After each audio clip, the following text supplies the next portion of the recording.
So, when you turn on the news in Japan, who's really talking to you? Today, we're going to dive deep and deconstruct the entire system of media influence.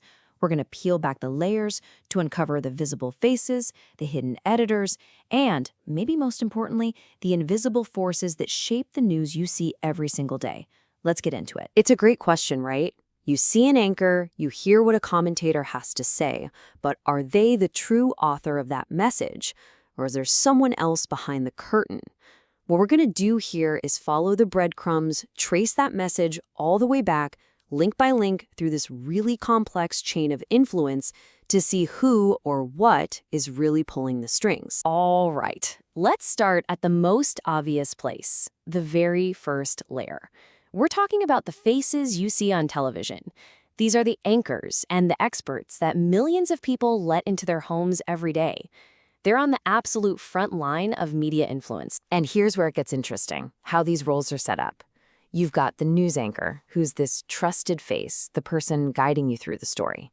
Then they bring on a commentator, who's positioned as an independent expert to give the opinions some extra weight. But the analysis points out that the real power, well, that lies with the producer or the editor, the person you never see, who's actually deciding what gets on air and, crucially, how that story gets framed. Okay, so that's TV.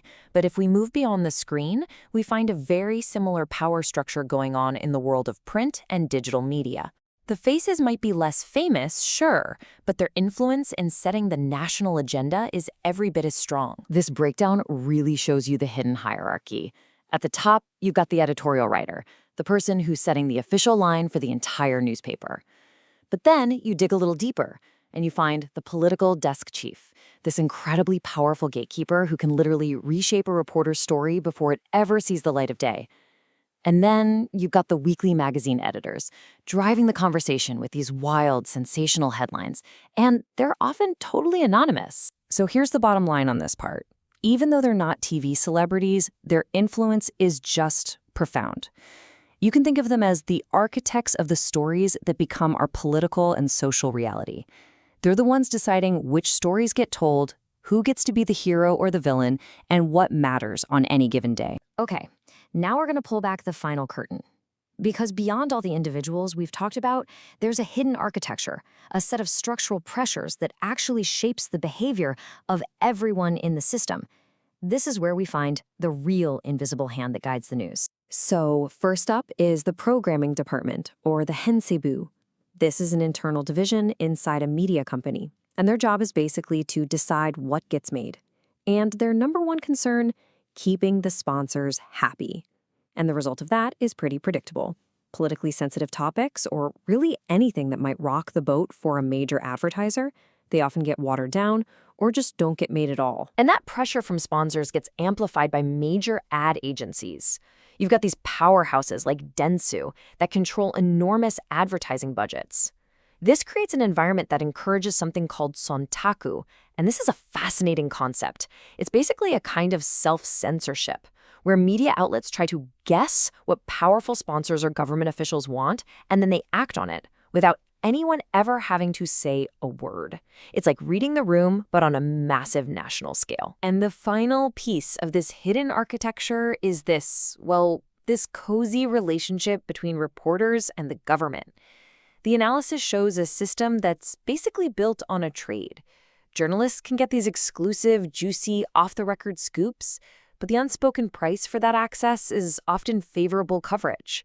And this dynamic, especially with the Prime Minister's office, can really blur the line between reporting the news and just becoming a mouthpiece for the government's message. So now that we understand this hidden architecture, the pressure from sponsors, the ties to government, let's see how it actually plays out in the real world. The analysis points to some very specific people who operate within this system. Individuals whose words on TV and in print carry enormous... Okay, so after all of that, the big question is, what are we supposed to do with this information? Well, the source doesn't just point out the problem. It actually offers a potential solution. It lays out a framework for media literacy, a kind of responsibility map you can use to chart the flow of influence for yourself. And this is the whole point. The ultimate goal here is to give you a new pair of glasses, a new lens to see through. It's all about making that entire invisible structure, the sponsor interests, the political connections, the rhetorical tricks, completely visible. This is what empowers you to see beyond just what is being said, so you can start asking why it's being said. So let's boil it all down to a practical 3-step tool that you can use every single day. The next time you're watching the news, just ask yourself these 3 things. Number 1, who is this person really? What's their background? Number 2, which media platform are they on? Who owns it? Who sponsors it? And number 3, what is their angle? How are they framing this? By consciously asking these 3 questions, you stop being just a passive listener and you become an active critical analyst. And so we'll leave you with this question.